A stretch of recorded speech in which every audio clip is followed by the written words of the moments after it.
चलते हैं श्रीमद् भागवत महापुराण। भगवान परमहंस जी महाराज परीक्षित जी के परम पद आरूढ़ होने के लिए महापुरुषों के पावन चरित्रों को सुनाते हुए सब निस्सार है ऐसा अनुभव करा रहे हैं। आपने कल श्रवण किया नाभाग जी का चरित्र और उनके पुत्र अम्बरीश जी का पावन चरित्र। अम्बरीश जी के 3 पुत्र हुए, विरूप, केतुमान, शंभु। विरूप से प्रसदस्व और उसका पुत्र रथितर हुआ। रथितर संतानहीन थे। वंश परंपरा की रक्षा के लिए अंगिरा ऋषि से प्रार्थना की तो उन्होंने उनकी पत्नी से ब्रह्म तेज संपन्न कई पुत्र उत्पन्न किए। ये शास्त्रीय पद्धति पूर्व में थी कि जो परम पवित्र पातिव्रत धर्म धारण करने वाली स्त्रियां हैं, यदि पति से संतान नहीं हुई तो फिर ब्रह्म ऋषि से संतान उत्पन्न करने के विधान थे। वो भी ऐसे वेश बना करके, घृणास्पद भेष बनाकर नजदीक जाना, संकल्प के द्वारा या सहवास के द्वारा गर्भधारण, फिर दोबारा जीवन में कभी सामने ना आना, ऐसी पद्धति थी। इसी पद्धति का रहस्य जानने वाली माता कुंती ने महाराज पांडु से कहा कि अब आपके द्वारा संतान तो हो नहीं सकती, क्योंकि शाप हो चुका है ऋषि का कि आप सहवास करेंगे तो मृत्यु को प्राप्त हो जाएंगे, तो आप आदेश करें, हम एक एक देवता को बुलाते हैं। तो सबसे पहले ये धर्म है कि नहीं, इसीलिए धर्म को बुलाया था। ऐसे ही भगवान व्यास देव जी द्वारा धृतराष्ट्र, पांडु और विदुर जी का प्रादुर्भाव हुआ इसी पद्धति से। तो इसी पद्धति से अंगिरा ऋषि से प्रार्थना की तो उन्होंने उनकी पत्नी से ब्रह्म तेज से संपन्न कई पुत्र उत्पन्न किए। यद्यपि ये सब रथितर की भार्या से उत्पन्न हुए थे, इसलिए इनका गोत्र वही होना चाहिए था जो रथितर का था। फिर भी अंगिरा ऋषि से प्रकट हुए, इसलिए आंगिरस गोत्र के कहलाए। ये ही रथितर वंशियों के प्रवर कुल में सर्वश्रेष्ठ पुरुष कहलाए, क्योंकि ब्रह्म ऋषि की संतान क्षत्रिय माता और ब्रह्म ऋषि पिता, इन दोनों के गोत्रों से इनका संबंध था। परीक्षित जी एक बार मनु जी के छींकने पर उनके नासिका से इक्ष्वाकु नाम का पुत्र उत्पन्न हुआ। छींकने से पुत्र उत्पन्न हो गया। ऐसे तपस्वी, ऐसे भजनानंदी महापुरुष मनु जी महाराज। इक्ष्वाकु नाम का पुत्र हुआ। इक्ष्वाकु से 100 पुत्र हुए। उनमें सबसे बड़े 3 थे, विकुक्ष, निमि और दंडक।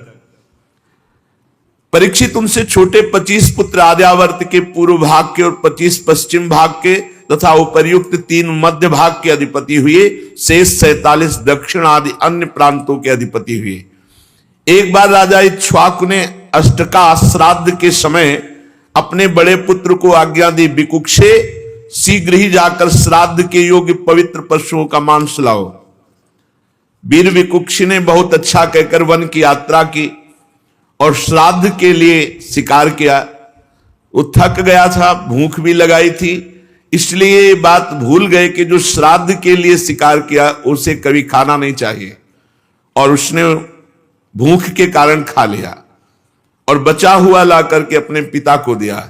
इक्ष्वाकु ने अपने गुरुदेव से प्रोक्षण विधि से पवित्र करके श्राद्ध के लिए कहा, तो गुरुजी ने जो ही प्रोक्षण किया उन्होंने कहा ये तो दूषित हो चुका है, पवित्र हो चुका है, श्राद्ध के योग्य नहीं है। गुरुजी के कहने पर राजा इक्ष्वाकु को अपने पुत्र की करतूत का पता चला। शास्त्र विधान का उल्लंघन करने वाले पुत्र को देश निकाला दे दिया। तदनंतर इक्ष्वाकु जी ने अपने गुरुदेव वशिष्ठ जी से ज्ञान विषयक चर्चा की। फिर योग के द्वारा शरीर का परित्याग करके उन्होंने परम पद प्राप्त किया। महाराज इक्ष्वाकु के देहांत हो जाने पर विकुक्षी अपनी राजधानी में लौट आए और पृथ्वी का शासन करने लगे। उन्होंने बड़े बड़े यज्ञों से भगवान की आराधना की और संसार में शशाद के नाम से प्रसिद्ध हुए। विकुक्ष के पुत्र हुए पुरंजय, उन्हीं को इंद्रवाह और ककुत्स कहते हैं। जिन कर्मों के कारण उनके नाम पड़े थे उन्हें सुनो। सतयुग के अंत में देवताओं का दानवों के साथ घोर संग्राम हुआ था, उसमें सब के सब देवता दैत्यों से हार गए। तब उन्होंने वीर पुरंजय को सहायता के लिए अपना मित्र बनाया। पुरंजय ने कहा, यदि देवराज इंद्र मेरे वाहन बनेंगे तो मैं देवताओं की तरफ से युद्ध करके विजय दिला सकता हूं।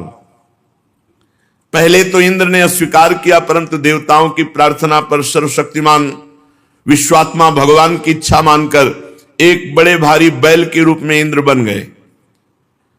और पुरंजय को भागवतिक शक्ति प्राप्त थी। उन्होंने कवच पहनकर दिव्य धनुष तीखे बाण ग्रहण किए और बैल पर चढ़कर ककुद डील के पास बैठकर इस प्रकार युद्ध में तत्पर हुए और विजय को प्राप्त हुए।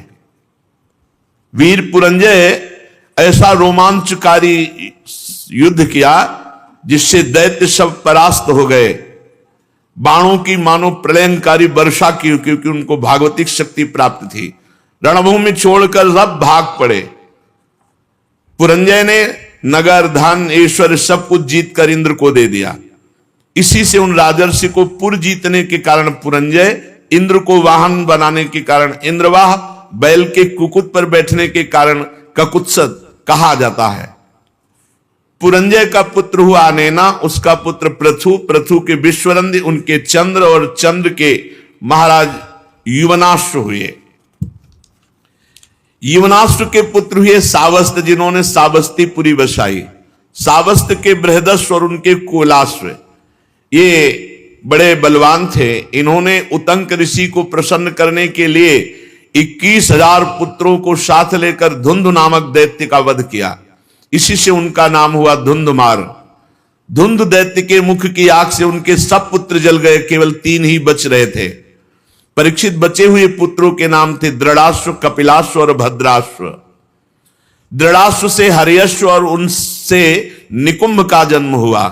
निकुंभ के बरहणाश्व और उनके कृशाश्व, कृशाश्व के सेनजित, सेनजित के युवनाश्व नामक पुत्र हुआ। महाराज युवनाश्व संतानहीन हुए, इसलिए बहुत दुखी होकर अपनी 100 स्त्रियों के साथ वन में चले गए। वहां ऋषियों ने बड़ी कृपा की और युवनाश्व से पुत्र प्राप्ति के लिए बड़ी एकाग्रता के साथ इंद्र देवता का यज्ञ कराया। एक दिन राजा युवनाश्व को रात्रि के समय बड़ी प्यास लगी। वो यज्ञशाला में गए तो देखा ऋषि जन सो रहे हैं। अब प्यास लगी थी तो जल किससे मांगे? तो वहां जो अभिमंत्रित जल रखा हुआ था, उनको ज्ञान नहीं था, वही जल पी लिया। प्रातःकाल ऋषि जन जब सोकर उठे तो देखा कि जो पुत्रेष्टि यज्ञ के लिए संकल्प किया हुआ जल था वो तो है नहीं। पूछा कहां है? तो उन्होंने कहा तो महाराज पी गए। उन्होंने कहा अब तो महाराज को गर्व रहेगा, क्योंकि वो तो अभिमंत्रित जल था। सब उन्होंने समझा भगवान की ऐसी प्रेरणा थी, भगवान के चरणों में नमस्कार किया कि धन्य है। बात तो वही होती है जो भगवान को कराना होता है। इसके बाद अब प्रसव का जब समय आया, 9 महीना गर्भ रहा महाराज युवनाश्व के, तो अब प्रसव की तो जगह नहीं है, तो इसलिए दाहिनी को फाड़ करके संतान उत्पन्न हुई। महान चक्रवर्ती तेजस्वी, उसे रोते देखकर ऋषियों ने कहा, यह बालक दूध के लिए बहुत रो रहा है, किसका दूध पिएगा? तब इंद्र देवता प्रकट हुए और कहा, माम धाता, मैं इसका पोषण करूंगा, तू रो मत। ये कहकर तर्जनी अंगुली उनके मुंह में डाल दी, जिससे अमृत स्राव होता है। ब्राह्मण और देवताओं के प्रसाद से उस बालक के पिता युवनाश्व की भी मृत्यु नहीं हुई और वो तपस्या करके मुक्त हो गए। और इंद्र ने उस बालक का नाम रखा त्रिशदस्यु, क्योंकि रावण आदि लुटेरे मानधाता के भय से भयभीत होते थे। ऐसे चक्रवर्ती सम्राट मानधाता, युवनाश्व के पुत्र मानधाता चक्रवर्ती सम्राट हुए। भगवान के तेज से तेजस्वी होकर अकेले ही 7 द्वीप वाली पृथ्वी का शासन किया। वे आत्मज्ञानी थे, कर्मकांड के विशेष ज्ञाता थे, फिर भी वे बड़ी बड़ी दक्षिणा वाले यज्ञों से यज्ञ स्वरूप भगवान की आराधना करते, क्योंकि भगवान स्वयं प्रकाश सर्वदेव स्वरूप है। परीक्षित, जहां से सूर्य उदय होता है और जहां से अस्त होता है, वो सारा का सारा भूभाग युवनाश्व के पुत्र महाराजा धीराज मानधाता के अधिकार में था। राजा मानधाता की पत्नी शशबिंदु की पुत्री बिंदुमती थी। उनके गर्भ से 3 पुत्र हुए, पुरुकुत्स और दूसरे अम्बरीश और महायोगी मुचकुंद। और इनके मुचकुंद जी की 50 बहनें थी। 50 ने अकेले सौभरी ऋषि को पति के रूप में वरण किया। परम तपस्वी सौभरी जी एक बार यमुना जल में डुबकी लगाकर तपस्या कर रहे थे, जल को स्तंभित करके। देख लो, ऐसे ऐसे महात्माओं को माया आकर्षित कर लेती है। अपने लोग तो एक डुबकी लगा के 1 मिनट भी नहीं रुक सकते, वो समाधि लगा लेते थे। जल को स्तंभित कर दिया और थल की तरह बैठे समाधिस्थ। महाराज सौभरी जी ने देखा कि एक मत्स्य मछली से क्रीड़ा कर रहा है, मैथुन सुख। उनके हृदय में आया कि ये मैथुन में तो सुख है, तभी तो एक छोटा सा जीव इतना आनंदित हो रहा है, तो मुझे ये सुख चाहिए। अब महान तपस्या के धनी सौभरी जी के मन में विवाह करने की इच्छा जग उठी। सीधे राजा मानधाता के पास गए। महल में 50 राजकुमारियां थीं। कहा कि एक भिक्षा में मुझे दो, मैं ब्याह करूंगा। अब बड़ी समस्या, शरीर से गंध आ रही मछली जैसी, जल में समाधिस्थ, हड्डी हड्डी दिखाई दे रही। कौन राजकुमारी इनको पसंद करेगी? तो राजा ने कहा कि ब्राह्मण, आपको जो कन्या पसंद कर ले उसे स्वीकार कर लो। सौभरी जी ने राजा मानधाता का अभिप्राय समझा कि तुम मुझे बूढ़े समझकर, कुरूप समझकर ऐसा बोले हो ना, झुर्रियां पड़ गई, बाल पक गए, सिर कंपायमान है, तो सोच रहे होगे कि सौभरी को कौन वरण करेगा। तो अब मैं ऐसा रूप धारण करूंगा कि तुम्हारी 50 की 50 झगड़ा करके हमसे ब्याह करेंगे। राजा से कहा, तुम आदेश दो अपनी राजकुमारियों को कि सौभरी जी महल में पधार रहे हैं, जो पसंद करे वरण कर ले पति के रूप में। अब तो ऐसा सुंदर रूप संकल्प से बना, तपस्वी महापुरुषों के लिए क्या दुर्लभ। देख लो, कामना जागृत हुई तो भजन का प्रयोग कहां होने लगा। ऐसा रूप की देवांगनाएं लालायित हो जाएं। सौभरी जी ने अंतःपुर में प्रवेश किया और वहां राजा का दूत पहले ही बोला कि राजकुमारियों, परम तपस्वी सौभरी जी पधार रहे हैं, जो पति रूप में वरण करना चाहे वो वरण कर लें। फिर तो 50 कन्या दौड़ पड़ी सौभरी जी के रूप को देखकर। इतना सुंदर रूप, सबने अपना पति बना लिया। सौभरी जी ने कहा, चिंता 50 चलो, 50 के साथ ब्याह करेंगे। अब वो कन्याएं तो बहुत सुखी हो गई, इतने सामर्थ्यशाली महात्मा पति के रूप में प्राप्त हुए हैं। एक दूसरे से कलह करने लगी और एक दूसरे से कहने लगी, तुम्हारे योग्य नहीं, मेरे योग्य हैं।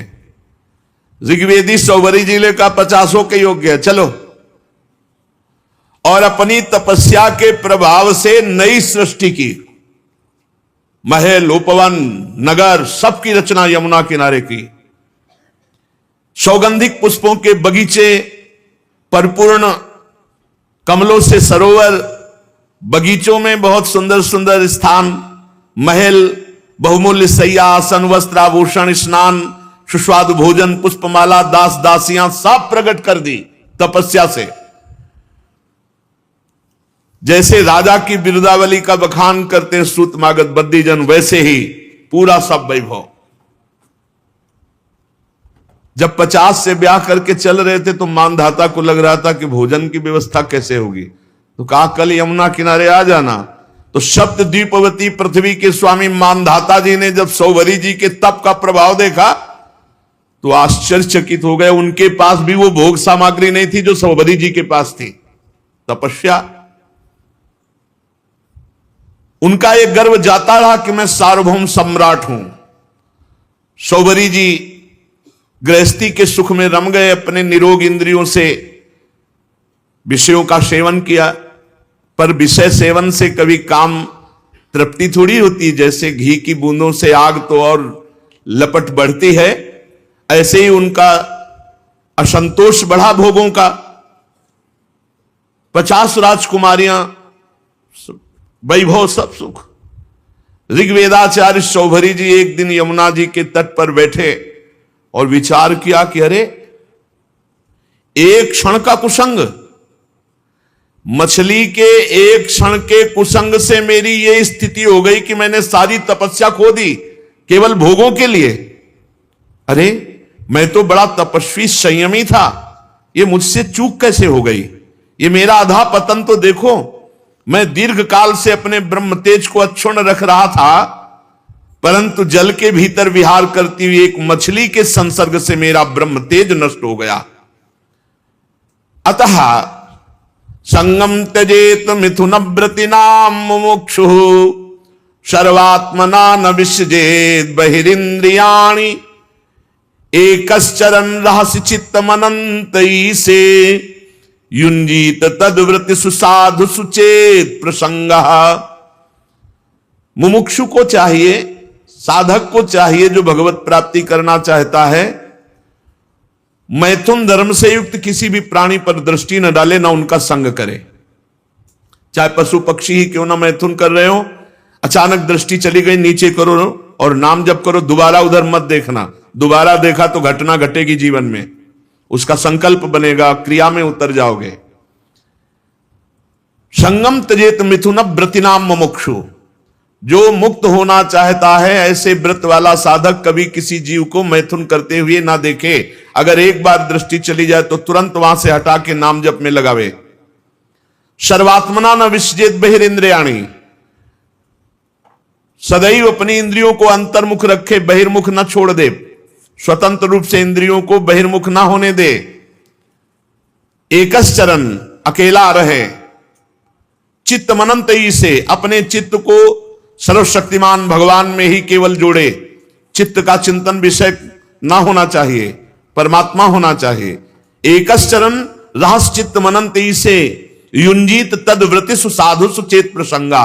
अगर संग करना पड़े तो भगवत प्रेमी महात्माओं का संग करे, अन्यथा असंग रहे, निरंतर भगवत चिंतन परायण रहे, इंद्रियों को अंतर्मुख रखे, कभी किसी को मैथुन से सहवास से युक्त देखकर आकर्षित ना हो जाए। नहीं, सोवरी जी कह रहे हैं कि हमारी दुर्दशा देख लो।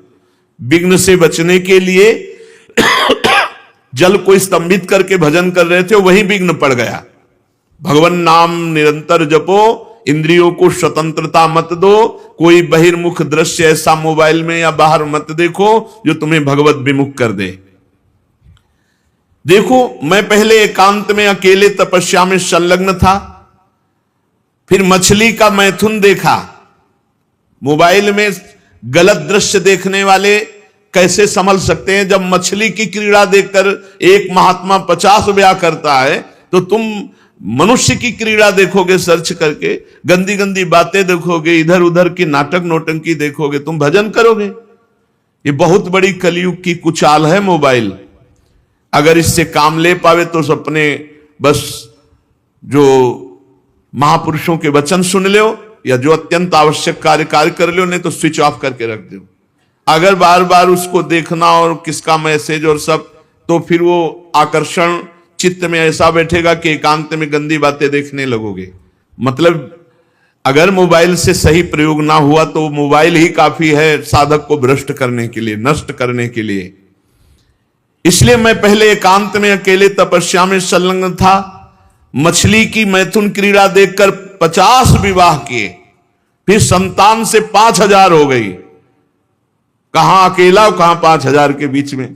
विषयों में सत्य बुद्धि होने से माया ने मेरी बुद्धि का हरण कर लिया। अब तो लोक परलोक की इतनी कामनाएं, मैं पार नहीं पा रहा। कहां अकेला भगवत चिंतन कर रहे थे, कहां 50 पत्नी, फिर 5000 संतान, फिर उनके ब्याह भर, फिर उनकी, कहां मैं फंस गया। ऐसा ज्ञान होने पर तत्काल विरक्त हुए और सन्यास पुनः लिया और वन को चले गए। अपने पति को ही सर्वस्व मानने वाली उन पत्नियों ने एकांत वन में भगवत चिंतन करते हुए शरीर छोड़ा। और सौभरी जी ने बड़ी घोर तपस्या की, शरीर को सुखा दिया और परमात्मा में लीन कर दिया। परीक्षित जैसे ज्वालाएं अग्नि की शांत हो जाती हैं, वैसे ही उनकी 50 पत्नियां शौभरी जी के चरण चिंतन करके उत्तम गति को प्राप्त हुई, भगवद आराधना करके उत्तम गति को प्राप्त हुई। तो शौभरी जी के पावन चरित्र से यह शिक्षा लेनी चाहिए कि किसी भी जीव को मैथुन करते हुए कदापि नहीं देखना चाहिए। एक बार दृष्टि जाए दोबारा दृष्टि ना जाए, उसका चिंतन ना होने पावे, नहीं तो साधक के मन में स्फुरना, फिर संकल्प और फिर क्रिया। इसलिए स्फुरना में ही रौंद दो, इतना नाम उच्च कोटि से जपने लगो कि स्फुरना ही समाप्त हो जाए, संकल्प बनने ही ना पावे। श्री सुखदेव जी महाराज कहते, परीक्षित मैं वर्णन कर चुका हूं कि मानधाता के पुत्रों में सबसे श्रेष्ठ अम्बरीश जी थे।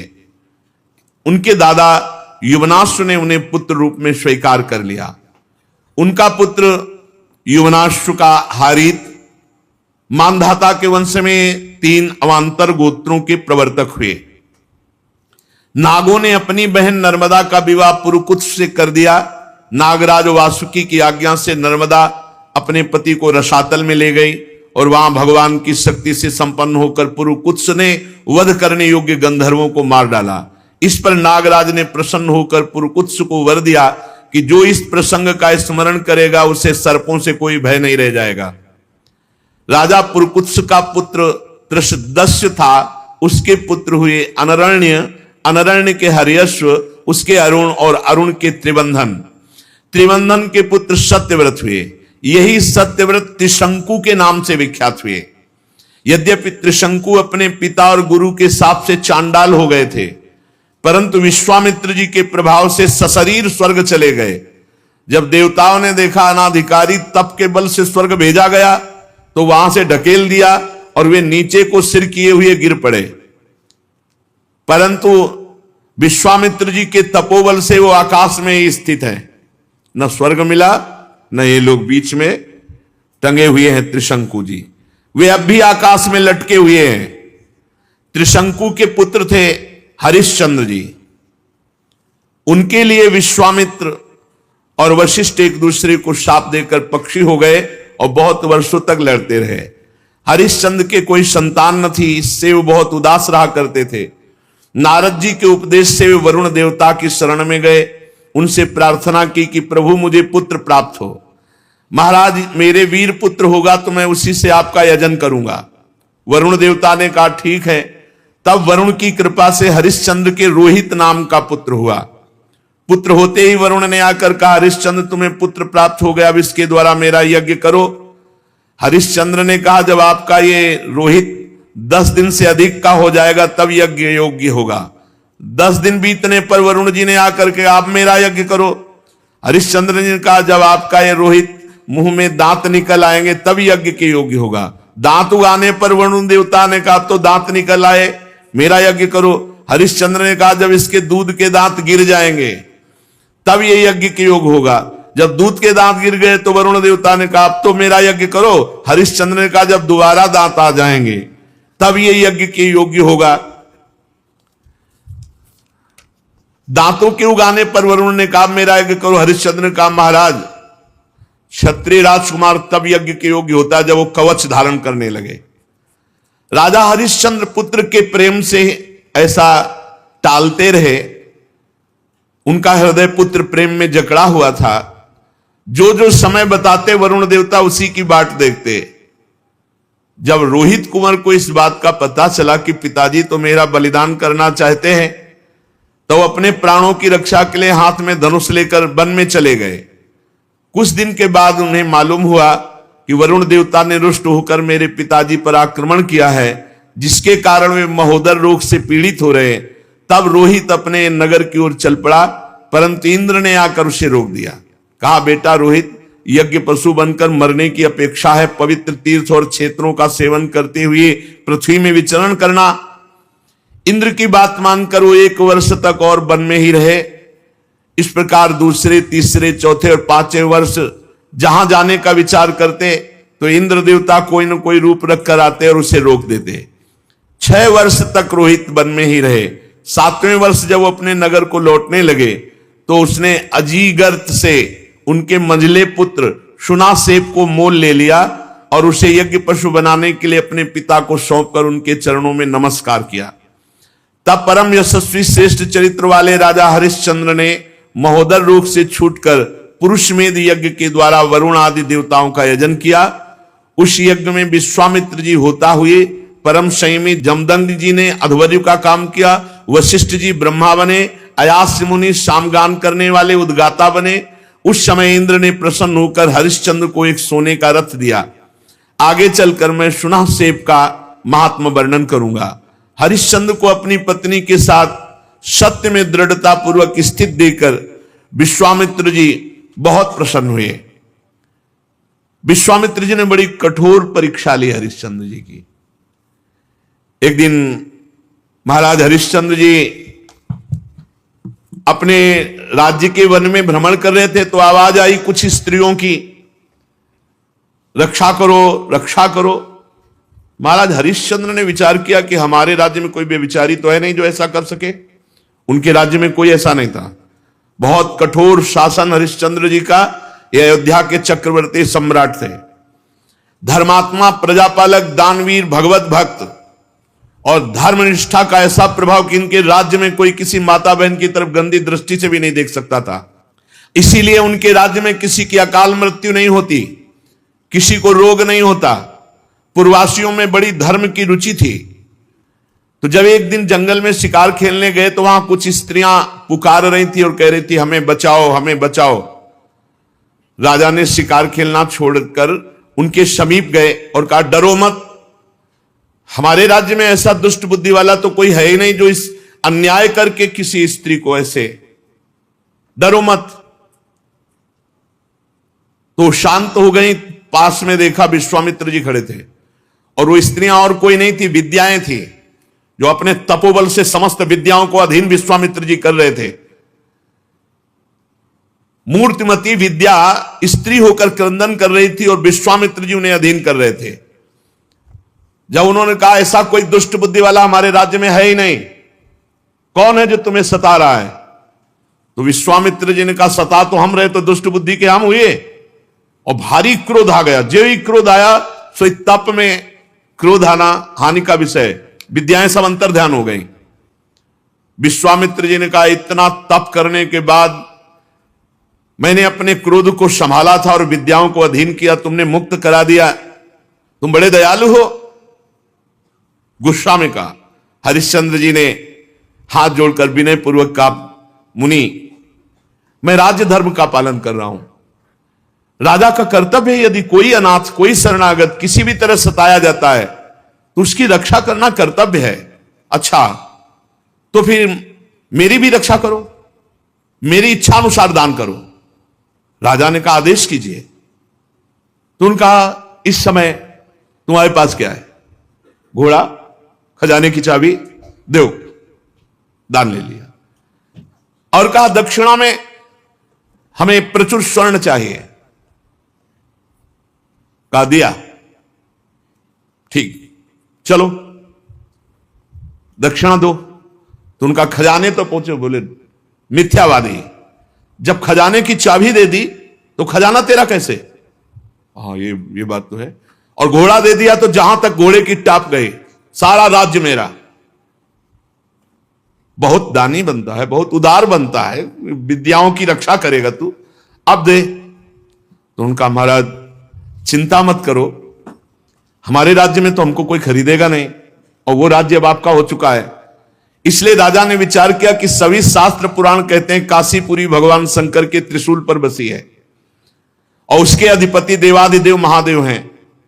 अतः वो परम दिव्यपुरी में चल करके अपने आप को बेचना चाहिए और जो बेचने से स्वर्ण मिले वो दक्षिणा में देना चाहिए। जो अभी चक्रवर्ती सम्राट थे, विश्वामित्र जी ने नंगे पैर निकाला राज्य से और जाओ बिको और दक्षिणा दो। अब परम सुकुमारी रानी शेव्या, पुत्र रोहित काशी को चल पड़े। मार्ग में मुनि ने एक माया रची कि राजा रानी और रोहित तीनों को अत्यंत प्यास लगी। बहुत सुंदर जल की, मीठे जल की सृष्टि की और आप बैठ गए ब्राह्मण के वेश में और कहा आओ पानी पी लो। बहुत आग्रह किया। राजा ने कहा मैंने मुनि को दान दिया है, दान की पूर्णता दक्षिणा से होती, जब तक दक्षिणा नहीं दे लूंगा पानी नहीं पीऊंगा। ऐसा कह के राजा आगे बढ़ गए। ब्राह्मण ने रानी और रोहित कुंवर से भी कहा कि जल पी लो। उन्होंने कहा नहीं, हम धर्मात्मा राजा की संतान हैं, हम उनकी पत्नी हैं, जब तक राजा अपनी दक्षिणा नहीं दे देते तब तक हम पानी नहीं पिएंगे। ब्राह्मण ने कहा झूठ, राजा तो जल पी गए, तुम लोग क्यों जल नहीं पियोगे? तो उन्होंने कहा कि वो परम स्वतंत्र हैं, वो पी सकते हैं, लेकिन जब तक वो मुझे आदेश नहीं करेंगे मैं नहीं पीऊंगा। और झूठ बोला था कि वो पी गए। विश्वामित्र जी ने परीक्षा ली थी, बड़े प्रसन्न हुए और कहा जाओ जिस कार्य के लिए जा रहे हो। 1 महीने की अवधि मांगी थी, 1 दिन शेष रह गया। अब यहां अयोध्या से काशी पैदल चल के जाना। विश्वामित्र जी ने कहा कि अगर तुमने हमारी दक्षिणा नहीं दी और समय पूरा हो गया तो मैं तुम्हें शाप दे दूंगा। आज का अंतिम दिन है। हरिश्चंद्र ने मुनि को प्रणाम किया और कहा अभी आधा दिन शेष है, अभी आप कुछ मत बोलिएगा, प्रयास करते हैं कोई मुझे खरीद ले। आपने इतने दिन प्रतीक्षा की और कर लीजिए, आधा दिन की ही तो बात है। मुनि अंतर्धान हो गए। राजा ने अपने बेचने का निश्चय करके पुकारा। साध्वी रानी ने कहा महाराज अगर आप बिक जाएंगे तो मैं और पुत्र। तो उन्होंने कहा देखो धर्म के लिए सब कुछ बलिदान है, अगर पूरी दक्षिणा नहीं पड़ी तो आपको भी बेच दूंगा, पुत्र को भी बेच दूंगा, अपने आप को बेच दूंगा। पति की ऐसी अवस्था देख करके रानी बहुत अंदर से विकल हुई। उधर विश्वामित्र जी की कड़ी चेतावना, तो चित्त में दुख है और गदगद कंठ से पुकार कोई मुझे खरीद ले। तो एक वृद्ध ब्राह्मणी के वेश में 500 स्वर्ण मुद्राएं देकर के रानी को खरीदा। रानी ने उस ब्राह्मणी से प्रार्थना की कि यथाशक्ति मैं घर की पूरी सेवा करूंगी, कभी इंकार नहीं करूंगी। मेरी 3 बातें आपको माननी होंगी। मैं कभी किसी पुरुष से संभाषण नहीं करूंगी, एकांत में नहीं मिलूंगी, किसी का जूठा नहीं खाऊंगी, और सेवा के अतिरिक्त मैं एकांतवास करूंगी, मेरे समीप कोई नहीं आना चाहिए। स्वीकार कर लिया। अब राजा के सामने ही रानी बिक गई। अब पुत्र को अंचल पकड़कर मां के संग जाते देख करके पहले तो बहुत हटाया, जब नहीं हटा तब कुछ स्वर्ण मुद्राएं देकर पुत्र को भी साथ में खरीद लिया। राजा अत्यंत दुख से व्यथित कि कहां राजकुमार और महारानी कैसे रहती थी, आज बिक करके सेवा में। विश्वामित्र जी याद हमके राजा ने प्राप्त धन कि हमने पुत्र और पत्नी बेच दिया, ये लीजिए। तो उनका शेष पूरा कौन करेगा? कहा महाराज अभी मैं हूं ना, मैं अपने को आवाज लगाता हूं, कोई ना कोई मिल ही जाएगा। तो उसी समय चांडाल खरीदने के लिए उपस्थित हुआ। विश्वामित्र जी की पूरी दक्षिणा दी। जब राजा को पता चला खरीदने वाला मेरे को चांडाल है, तो उन्होंने कहा विश्वामित्र जी आपकी शाप की अग्नि से जलकर मरना ठीक है, लेकिन इस चांडाल की अधीनता मैं स्वीकार नहीं कर सकता। विश्वामित्र जी समय खत्म हो रहा है, मुझे दक्षिणा चाहिए थी, वो मिल गई, अब तुमको चांडाल के अधीन होकर रहना पड़ेगा।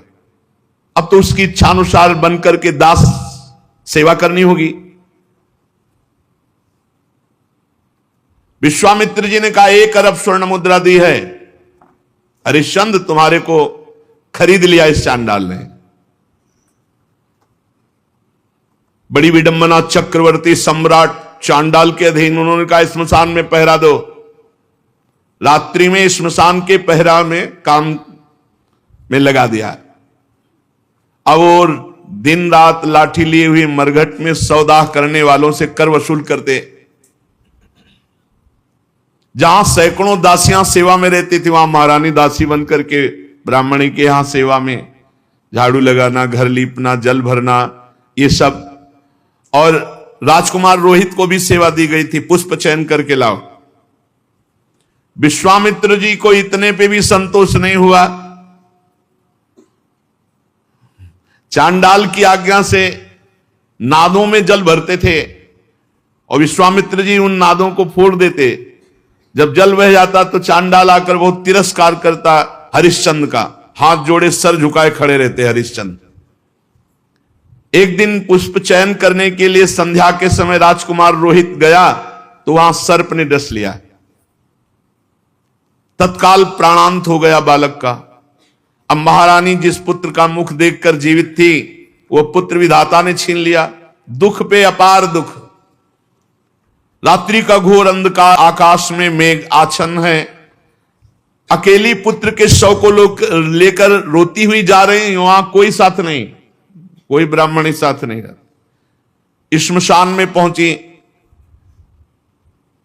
हरिश्चंद्र जी ने देखा, रे ये हालत हमारी पत्नी की धर्म के लिए, लेकिन मैं जब भिक्षुका हूं तो अपने धर्म से नहीं हटूंगा।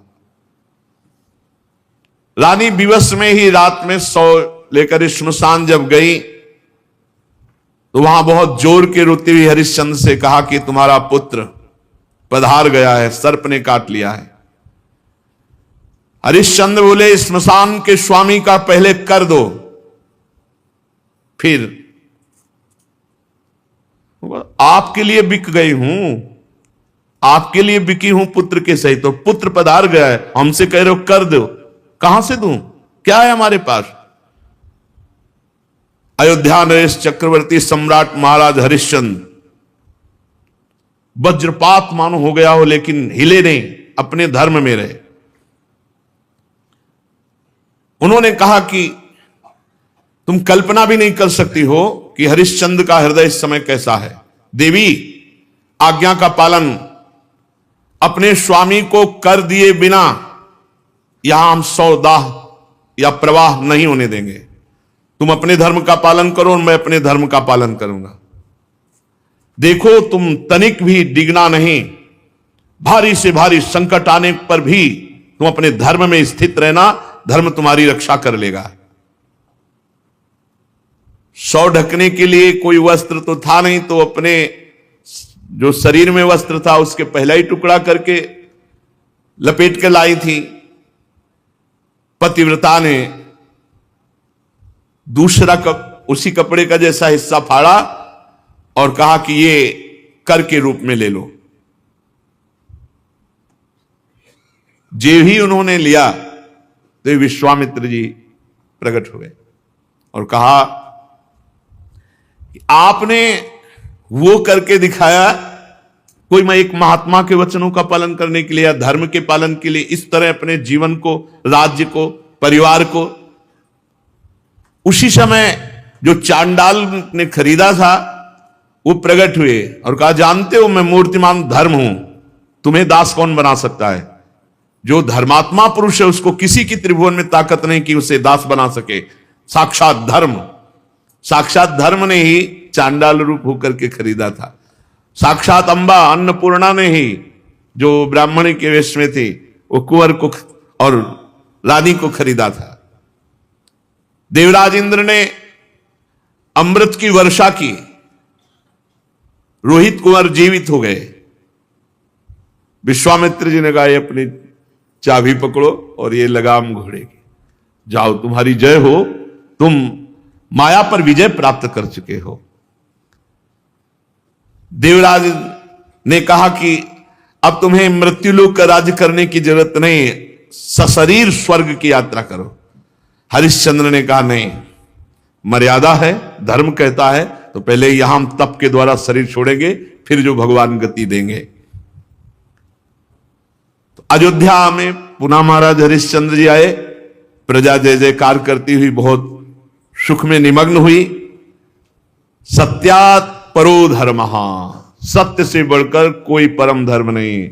और जो धर्म का पालन करने के लिए कष्ट सहता है उसकी सदैव विजय होती है। ऐसे महाराज त्रिशंकु के पुत्र हरिश्चंद्र जी थे, जिनका यश सत्य के लिए विस्तार को प्राप्त हुआ।